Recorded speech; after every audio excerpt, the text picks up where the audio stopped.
All right, let's dive into a really powerful story from the Bible today.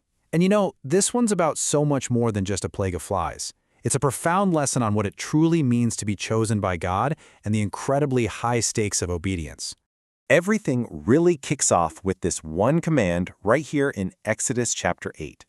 And listen, this isn't just a polite request. It is the central demand in a divine showdown between God and Pharaoh, who is pretty much the most powerful man on earth at the time. This single verse really sets the stage for everything that's about to happen. You see, the big idea here isn't just about freeing a group of slaves.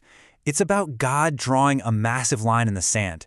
He's about to make it painfully, undeniably clear to everyone, especially to Pharaoh, exactly who his people are. This whole thing is about identity. Now, before the judgment falls, God gives a warning. He's very clear. He tells Moses to go to Pharaoh and lay out exactly what will happen if he refuses again. Devastating swarms of flies are going to cover all of Egypt. This isn't just some random disaster. It's a direct, pointed consequence for disobedience. And that brings us right to the plague itself. The scene is set at the river, early in the morning. It's this moment of direct confrontation, where God's clear word, delivered by Moses, goes head-to-head with Pharaoh's stubborn pride. So let's just walk through how this all unfolds step by step. First, God gives the command, go confront Pharaoh. Second, he gives the specific warning about the flies. Third, and this part is absolutely crucial, he makes a promise to protect his own people.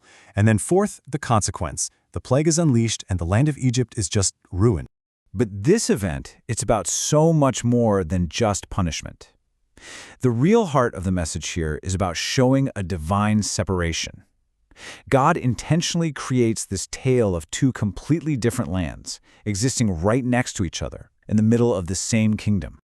So you have to ask, how exactly did God do this? How did he make this distinction so incredibly obvious that absolutely no one could miss it?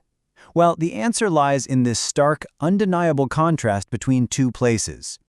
Just look at this. On one side, you've got Egypt, totally covered in flies, the land is being destroyed, it is a clear, unmistakable sign of judgment.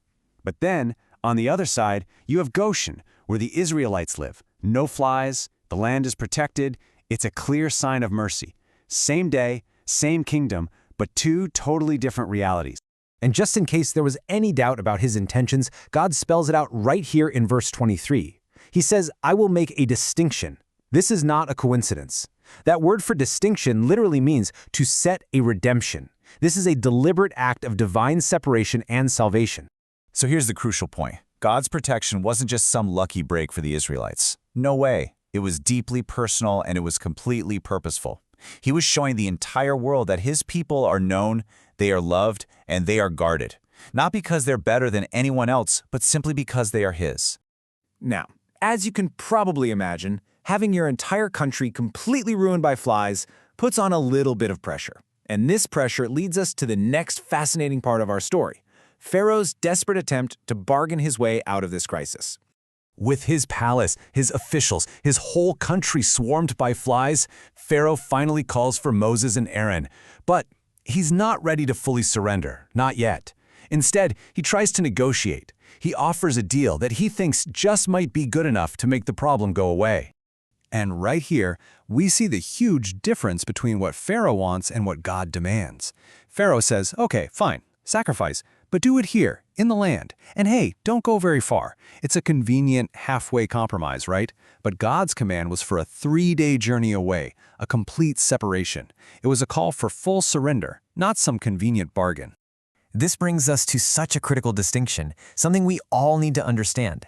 Pharaoh wasn't sorry for his rebellion against God. He was just sorry he got caught. He was seeking relief from the problem, not repentance for the sin that caused it. And that, my friends, is a very dangerous place to be. The source material for this story really sums it up perfectly with this one line. Pharaoh's offer was basically a form of halfway faith. He was willing to do something, sure, but not what was actually commanded. And as the story shows us again and again, that's just not going to cut it. So Moses, being faithful to his word, prays to the Lord. And God removes the plague, just as he said he would. And what does Pharaoh do the very moment the pressure is off? He goes right back on his word. He hardens his heart and refuses to let the people go. His so-called repentance was just as temporary as the plague itself. Okay, so that's the story. An incredible one. But what does a narrative from thousands of years ago actually mean for you and me today? Well, this is where the Bible challenges us to look in the mirror and ask if we're really living like we're set apart. So what does this set-apart life look like? It means living with courage because you know exactly who you belong to. It means not trying to blend in with the world's patterns, but actually standing out in holiness. It means trusting that God sees you and protects you. And, this is a big one, it means seeking true repentance when we mess up, not just trying to escape the consequences. It's all about refusing to settle for almost obedience. And that really leads us to the final, challenging question this story puts right in front of us. When God asks something of you, what's your first instinct? Do you start looking for a compromise? Do you try to bargain for a more convenient option? Or are you offering him your full, no-strings-attached surrender? Because ultimately, the takeaway here isn't about halfway faith or convenient compromises. This entire story calls us to a life that is marked by one simple but profound thing: full obedience to the God who sets his people apart.